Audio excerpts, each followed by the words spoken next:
And in this video, I'm going over the top 10 things to expect in 2021, or rather, my predictions, my coworkers' predictions, and my Twitter followers' predictions for what will happen in telecom this year.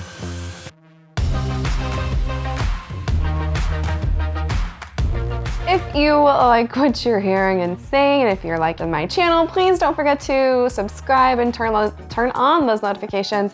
Of course, comment and like, do all the things. I come out with new videos every Wednesday and Friday, and I do a live video every Monday, and I'd love for you to join along. So how I came up with these 10 predictions is, I kind of thought, what happened this year, and how could it potentially happen next year, or will it even happen next year? So I have 10 things. Let's go over them quick, and let's get excited for 2021. Now, my first prediction is of something that I think will not happen. We're talking foldable phones. Foldable phones have been trying to be a thing for the last few years, and honestly, it's just not happened yet, and I don't think it will happen, nor do I think it should happen. I don't get why we need foldable phones. They don't totally make sense to me. I get how the technology can be repurposed into like foldable TVs or rollable TVs or something like that. I get how the technology is potentially helpful, but I don't see it being helpful for cell phones. My coworker, on the other hand, super smarty pants Mike Supreme, who helps me with a bunch of techie stuff, he says foldable phones will be a thing. He thinks they'll become more durable, more waterproof, and he thinks that instead of being the Rolls-Royce of cell phones, which are for the ultimate wealthy people in the world, thinks they'll be the Porsche cell phones, still for the fancy people, but still able to be bought by normal-ish people who save up their money. My next prediction is that 5G is going to just explode more than it already has. This last year, 5G really took off, but it's still kind of like in the beginning stages of being awesome. It's not totally awesome yet. And the reason why I think it's going to explode this year is with the addition of the C-Band auction run by the FCC right now.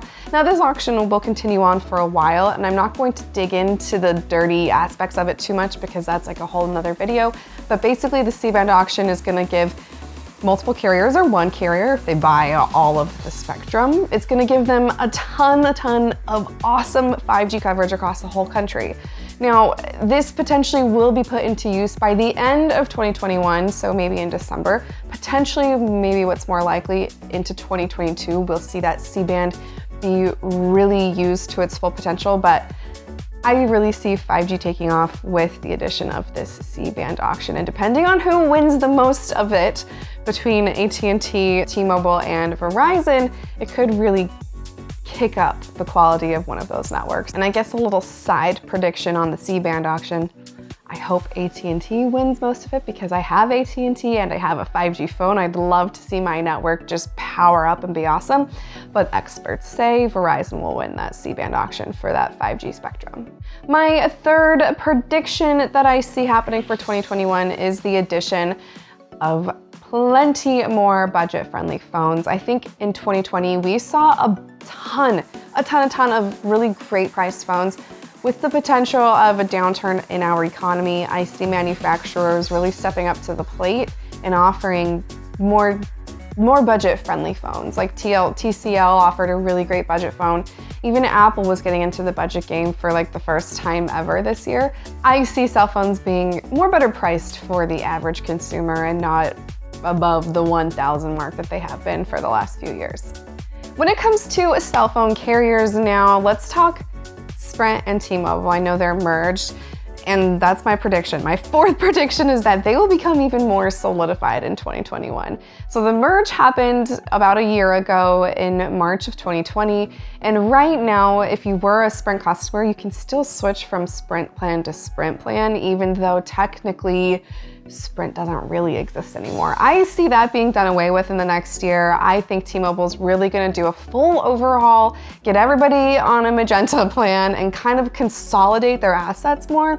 I also think T-Mobile is going to be better at utilizing Sprint's coverage and their spectrum for 5G. I don't think they've done a great job with that. For instance, right now, Sprint customers, if they roam outside of the Sprint coverage, they get to use T-Mobile coverage, but the same is not said for T-Mobile customers. If they run out of the T-Mobile network, they don't fall back onto Sprint's coverage. So I really see that being all put together and consolidated for Sprint and T-Mobile this year.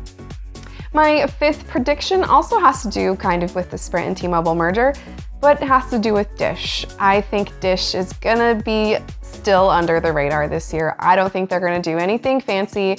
After the merge, FCC gave Dish multiple years to get their crap together to become the fourth carrier in the country. They're not gonna rush to become a carrier this year, even though they have bought up to MVNOs Ting and Boost Mobile. I still think they aren't gonna be trying too hard to become a thing this year. My sixth prediction is that we will see AT&T explode in a good way, and this is why.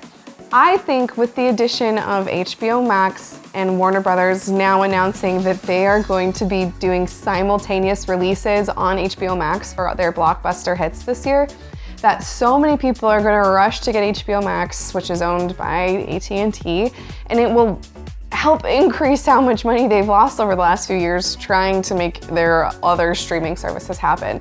So with HBO Max making this announcement, families are gonna wanna spend $15 a month to watch unlimited movies instead of paying $15 a person to watch a movie individually at a movie theater once a week or whatever it may be. Families are gonna save a lot more money. AT&T is gonna make a lot of money by doing this move with Warner Brothers and with HBO Max.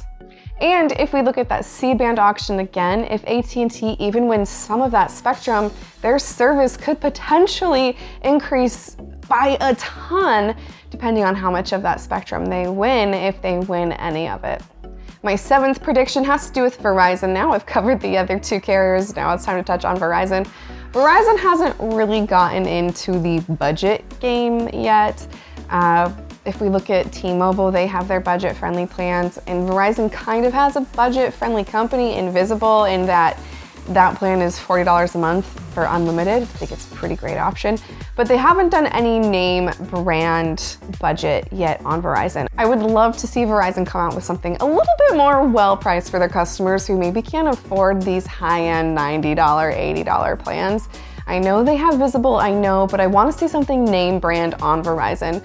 T-Mobile has their own MVNOs that are budget friendly, but they also have their own budget friendly plans that are name brand, and I really would love to see Verizon pull through with that.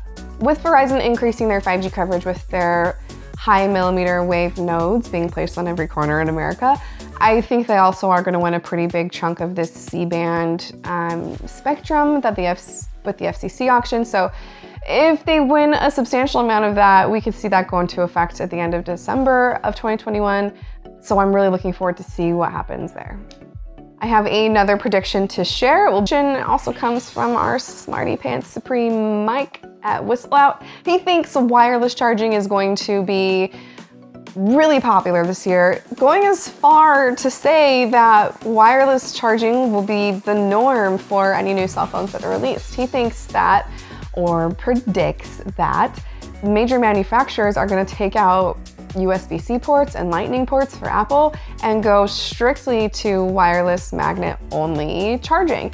Now, he thinks this could be in the far future wireless charging from 10, 20 feet away, so that in every corner of your house you have a magnetic wireless charger and your phone is going to be constantly full of power. You're never going to lose power.